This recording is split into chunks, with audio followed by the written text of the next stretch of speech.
ये नया everyone welcome. हमारे छोटे से डिस्कशन जो कि स्टार्ट कहीं और से हुई थी, finally we ended up with the gold. Doubt सिर्फ एक इंडिविजुअल का नहीं है, there are different multiple investors were asking about this question. बहुत लोगों को ऐसा लगता है कि अभी के समय में गोल्ड में इन्वेस्ट करना चाहिए कि नहीं करना चाहिए, क्योंकि गोल्ड ऑलरेडी अपने उच्चतम स्तर पर है। इसी दौरान हमारे साथ पीयूष जायसवाल है,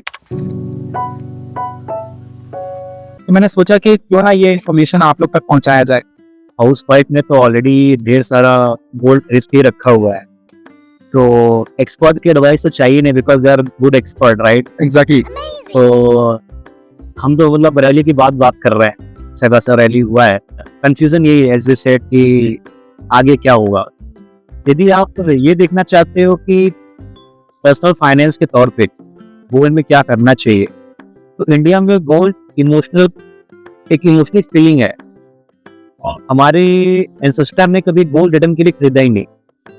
उन्होंने सोचा कि यार इसको बाय करना चाहिए और इसको एक्सचेंज कर सकते। यदि कोई इन्वेस्टर ऐसा है जो अपने बच्चों के शादियों के लिए गोल्ड को रख रहा है, तो उसको 10 ग्राम का या 20 ग्राम का जो भी रिक्वायरमेंट है, उसको 20 साल बाद भी 20 ग्राम का रिक्वायरमेंट रहेगा। इनफैक्ट तो ऐसा नहीं है कि आज प्राइस बेच के फिर वो 20 ग्राम मतलब कुछ कैटेगरी में डाल के फिर वहां से रिटर्न लगा के निकले, तो 20 ग्राम यूज करना। तो जो 20 ग्राम वाला इन्वेस्टर है, उसे रिटर्न के बारे में बात ही नहीं करनी चाहिए।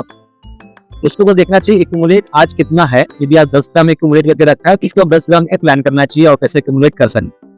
वो अभी कर रहा है, बाद में करे उसका कॉल। रही बात इन्वेस्टर्स के लिए, जो इन्वेस्ट कर रहे हैं, रिटर्न बनाने के लिए इन्वेस्ट कर रहे हैं, यदि आप हिस्ट्री देखोगे तो गोल्ड में 2 इंस्ट्रूमेंट वो रैली कर, एक डॉलर हो गया और एक गोल्ड का प्राइस। डॉलर एवरीवन नोस कैसा डॉलर का प्राइस चेंज हो रहा है। रही बात गोल्ड आगे जाएगा कि नहीं जाए, तो आपका डॉलर का तो प्राइस मिल ही रहा है। गोल्ड का प्राइस आप देखोगे इंटरनेशनल मार्केट में, आपको मैं 2 डेटा पॉइंट दूंगा जिससे क्लैरिटी मिलेगा आपको क्या करना चाहिए। यदि आप 1966 से देखोगे, नेक्स्ट 14 ईयर गोल्ड ने आपको 1700% का रिटर्न किया। यदि आप 1980 से जाओगे, आप 27 ईयर का रिटर्न देखोगे इंटरनेशनल मार्केट, गोल्ड ने 0% का रिटर्न।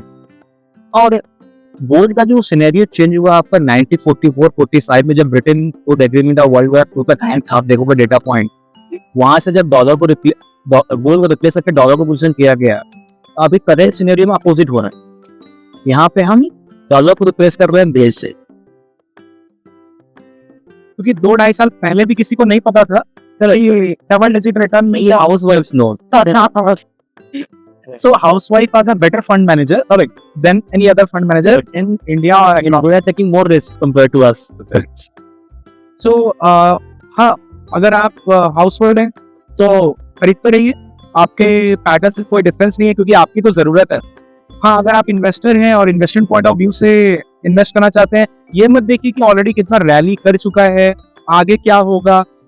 आपको एसेट एलोकेशन के जरिए तो एक्यूमुलेट करना ही चाहिए, कुछ गोल्ड होना ही चाहिए, क्योंकि मुझको नहीं पता कौन सा एसेट क्लास ऊपर जाएगा, लेकिन सारे एसेट्स आपके पोर्टफोलियो में होना चाहिए। From that point of view everyone should invest across all the asset class. Now, so this is how we wanted to tell you about. Thank you for listening. I guess आपको काम आया हो, and अगर काम आया है तो please like, share, subscribe. Thank you.